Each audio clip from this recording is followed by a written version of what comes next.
गुरुजी, आज हम सभी विद्यार्थियों का एक प्रश्न है आपसे। और वो प्रश्न है विवाह को लेकर। आज बहुत सारे पेरेंट्स परेशान हैं अपने बच्चों के विवाह को लेकर। सबसे पहले तो कुंडलियां नहीं मिल पाती हैं, फिर दोनों पक्षों के पंडितों के आपस में मतभेद हो जाते हैं। उसके बाद अगर विवाह हो भी जाता है तो वो विवादास्पद हो जाता है, सुगमता और सरलता के साथ नहीं चल पाता। आज आपसे निवेदन है कि इसके निवारण के लिए आसान और सरल निवारण बताइए जो हम सभी के लिए उपयोगी साबित हो।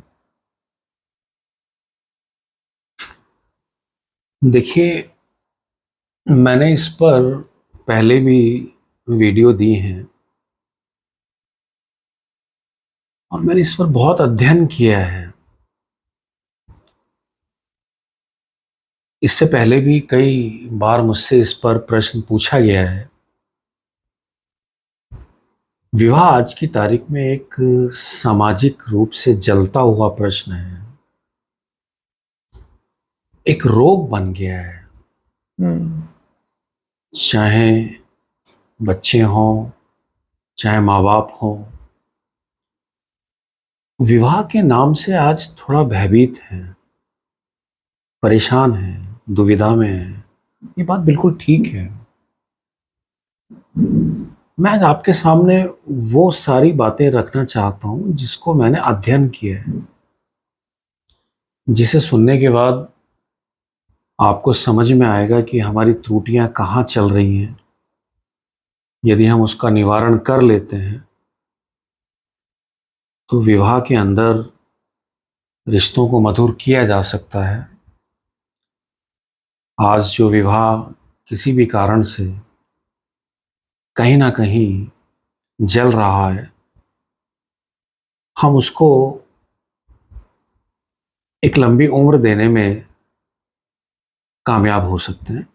मेरा निवेदन है, इस वीडियो को थोड़ा अंत तक जरूर देखें। अगर अंत तक नहीं देखेंगे तो सॉल्यूशन मिल नहीं पाएगा। मेरा निवेदन है आपसे। मेरा प्रयास होगा कि जो लोग ज्योतिष नहीं भी जानते हैं वो अच्छे से समझ पाए। इसमें बहुत सरल शब्दों का और सरल तरीके का मैं प्रयास करूंगा कि सभी अच्छे से समझ पाए। देखिए, एक लंबे समय से मेरे पास ऐसे बहुत लोग आते रहे हैं। उनका कहना यह है कि हमारी तो कुंडलियां नहीं मिली, उसके बाद भी हमारा वैवाहिक जीवन बड़ा सफल रहा है। तो हमें जब उन पर विचार करते हैं जिनकी कुंडलियां मिलती हैं, उसके बावजूद भी जिनके विवाह सफल नहीं हो पाते हैं, तो कुंडलियों को क्या मिलाएं और कैसे मिलाएं, ये बड़ा एक कठिन विषय है सभी के लिए। तो मैंने इस पर बहुत अध्ययन किया और मैंने ये पाया कि ये जो हम कुंडलियां मिलाते हैं, ये मिलाते क्यों हैं।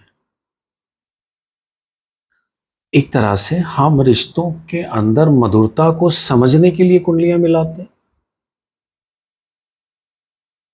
तो मैंने पाया कि जिन लोगों ने भी ये कहा कि हमने कुंडलियां नहीं मिलाई और हमारा वैवाहिक जीवन बड़ा अच्छा रहा, तो मैंने ये जानना चाहा कि उनके विवाह किस उम्र में हुए। तो मैंने पाया अधिकांशतः, मैंने यदि 100 लोगों पर इस पर अध्ययन किया तो मैंने ये देखा उनके विवाह 16 से और 21 वर्ष की उम्र के अंतर्गत उनके विवाह हो गए।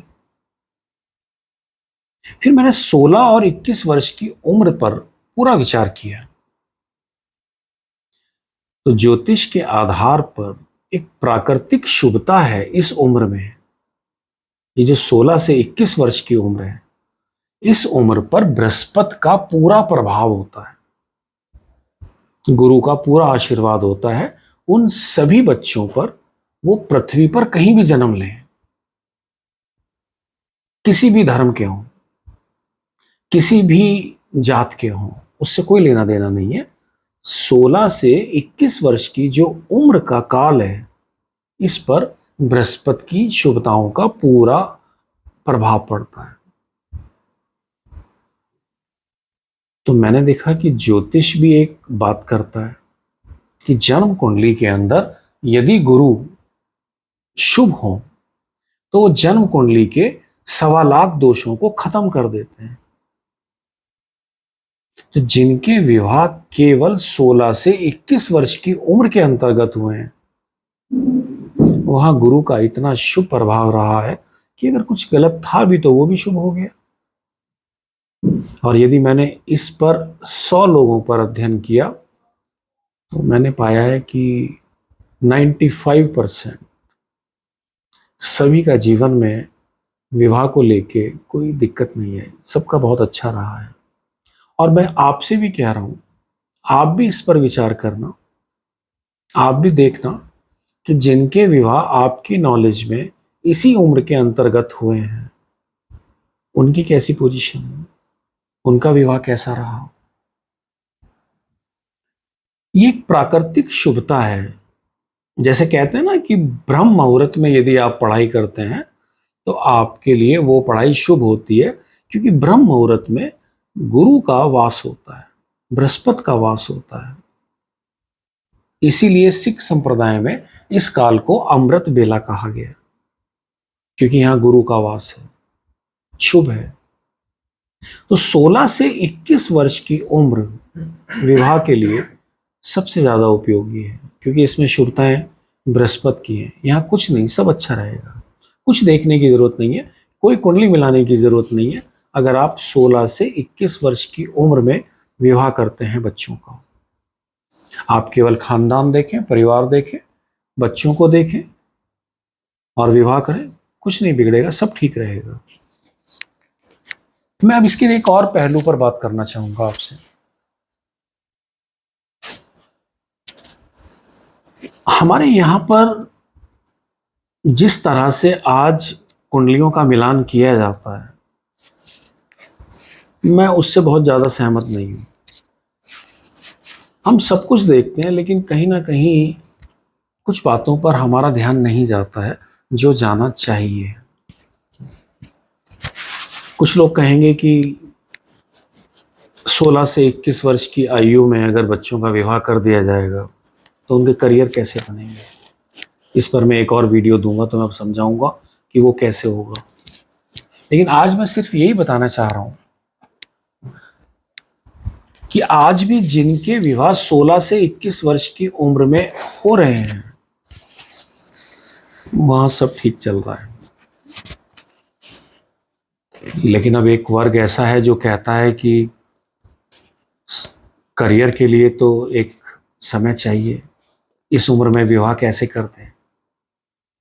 तो मैं अब उनको कहूंगा कि जब वो कुंडलियां दिखाते हैं तो उसमें एक चीज जरूर पता करें कि बच्चों के बायोलॉजिकल अट्रैक्शन कैसे हैं। जिनके बायोलॉजिकल अट्रैक्शन ठीक है, सही है, मैं समझता हूं वहां विवाह में कोई दिक्कत नहीं आने वाली।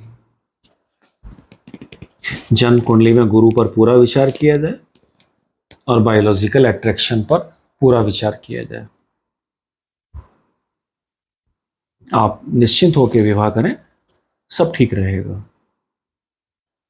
देखिए, जिनका बायोलॉजिकल अट्रैक्शन ठीक है, देखिए 16 से 21 वर्ष की उम्र में तो वहां गुरु की शुभता भी है और बायोलॉजिकल अट्रैक्शन पीक पर है, वहां तो दोनों बातें आपको मिल रही हैं।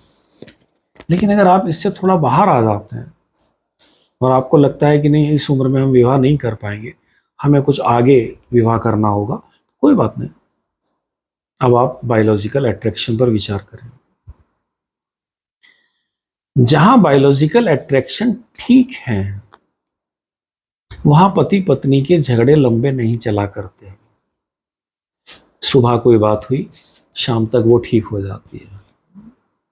लेकिन जहां बायोलॉजिकल अट्रैक्शन में कमी है, वो तलाक तक पहुंच जाते हैं, भले ही कारण वो चाहे कुछ भी बताते रहें। कहीं ना कहीं मैंने पाया है कि बायोलॉजिकल अट्रैक्शन वीक रहा।